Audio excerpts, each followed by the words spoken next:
악마는 없다면서 자신을 하는데요. 가장 문제 있는 인선 누구라고 보십니까? 저는 벌써 한 사람 떠오르는데.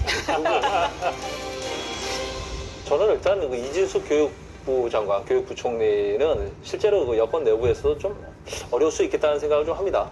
그리고 또 그 정서에는 어차피 이 사람 우리 쪽 진영 사람도 아니잖아. 이명박 정부 때 뭐 4대강 위원회인가 뭐 참여한 적이 있죠. 뭐 그렇게 하는 것 같고, 강선우 여가부 장관 후보자에 대해서도 약간 걱정을 좀 하는 것 같아요. 그런데 그 이재명 정부 첫 내각이 뭐 배추 총리도, 김민석 총리도 있었고, 뭐 커피 장관 권오을, 뭐 도로 장관 조현, 뭐 다주택 장관 누구죠? 한성숙인가요? 뭐 장관도 있었고. 그런데 이번에 뭐 표절 장관, 이번에는 또 갑질 뭐 장관 후보자까지 나왔잖아요. 그러니까 당내에서 이제 이거를 청문회 때 이걸 잘 그 여당이든 야당이 잘 대응하지 못하면 민심의 변곡점이 될 수 있다고 봅니다. 이게 이제 청문회가 계속 중계가 되잖아요. 기자들이 기사 쓰거든요. 그러면은 설득력 없이 해명을 하거나 또는 국민의힘이 포인트를 제대로 못 잡으면 결정적으로 이재명 정부 초반에 민심을 좌우할 거라 좀 봅니다. 그러니까 이게 처음에 인턴이 나왔을 때는 평가가 좋았잖아요. 이게 정치권도 있고 기업도 있고 그쵸. 뭐 교수는 줄이고, 근데 이분들이 이제 뭐 열어보니까 재산 뭐 이런 거 보니까 제 솔직히 말씀드리면은 뭐 전 정부 전전 정부나 크게 다르지 않은 보통 잘 나가는 분들의 도덕성을 갖춘 분들이 모여 있는 분들인 것 같아요. 근데 그건 뭐 특별히 이 정부가 비판받을 바는 아니기도 하겠지만은, 저는 국민의힘의 입장에서 어떻게 대응할 것인가. 김민덕 총리 같은 경우에도 저도 좀 놀랐거든요. 정치 오래 한 분이니까 뭐 좀 있겠지 싶었는데 꽤 많네 싶었는데, 괜히 뭐 전 부인을 데리고 나와야 된다 이러다가 되지도 않을 요구를 하다가 아무것도 못했지 않습니까?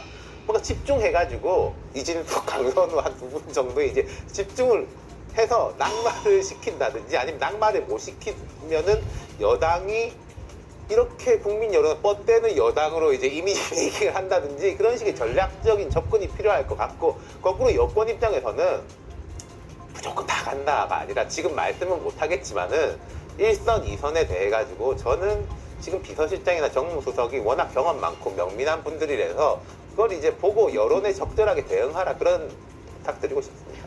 예, 저도 이미 지났지만 사실 국무총리가 굉장히 문제가 많았었고, 그 다음에 또 지금 있는 그 후보자들 큰결 없는 후보자가 없더라고요. 그러니까 뭐 그 중에서 대표적으로 이미 말씀 나왔습니다만, 이 이진숙 교육부 장관, 특히 교육부 장관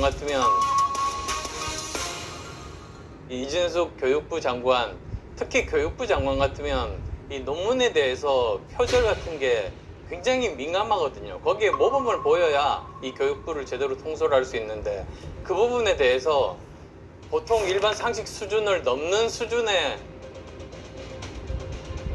제자 논문 표절이 너무나도 많이 나온 이 문제.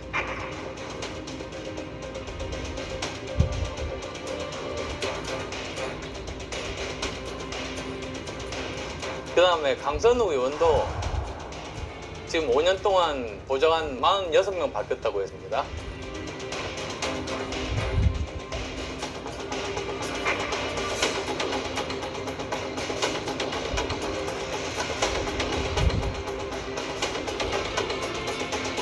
거기다가 또 이제 저는 외통이어서 이제 통일부와 외교부를 담당하고 있는데, 정동영 그 통일부 장관 후보 같은 경우는 자료 제출이 0건입니다.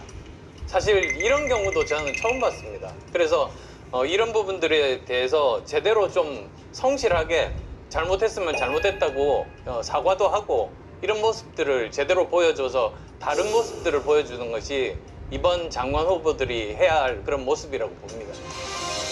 그 강선우 장관 후보자만 하더라도요, 자료 미제출률이 지금 39%라고 하잖아요. 근데 이분이 그 윤석열 정부 초기에 그 김현숙 여가부 장관 그 인사청문회 때 자료 안 낸다고 엄청 몰아붙였어요.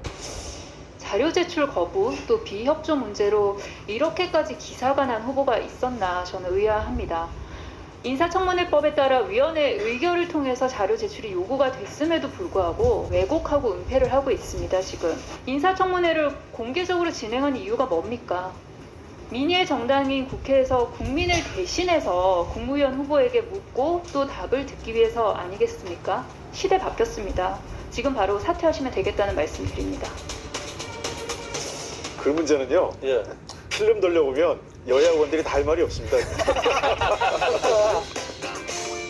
저는 어쨌든 이 인사청문회는 국민의 눈높이가 굉장히 중요합니다. 정책 역량과 함께 도덕성 기준에 얼만큼 부합하는지 이 문제를 잘 봐야 되고요.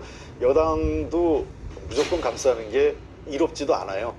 사실관계에 기초해서 해명이 좀 석연치 않거나 또는 뭐 정책 역량이 현저히 떨어지는 경우에는 여당도 과감하게 결단할 필요가 있다. 다만 분명히 사실관계에 대한 해명의 기회는 충분히 듣고 판단할 문제라고 그럼 봅니다. 대놓고 여쭤볼게요.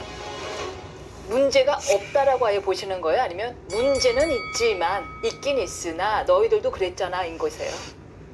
여러 가지 흠결은 있지만 각급 장관마다 더 중하게 따지는 게 있어요. 예를 들면 국토부 장관이 부동산 투기를 했거나 그렇죠.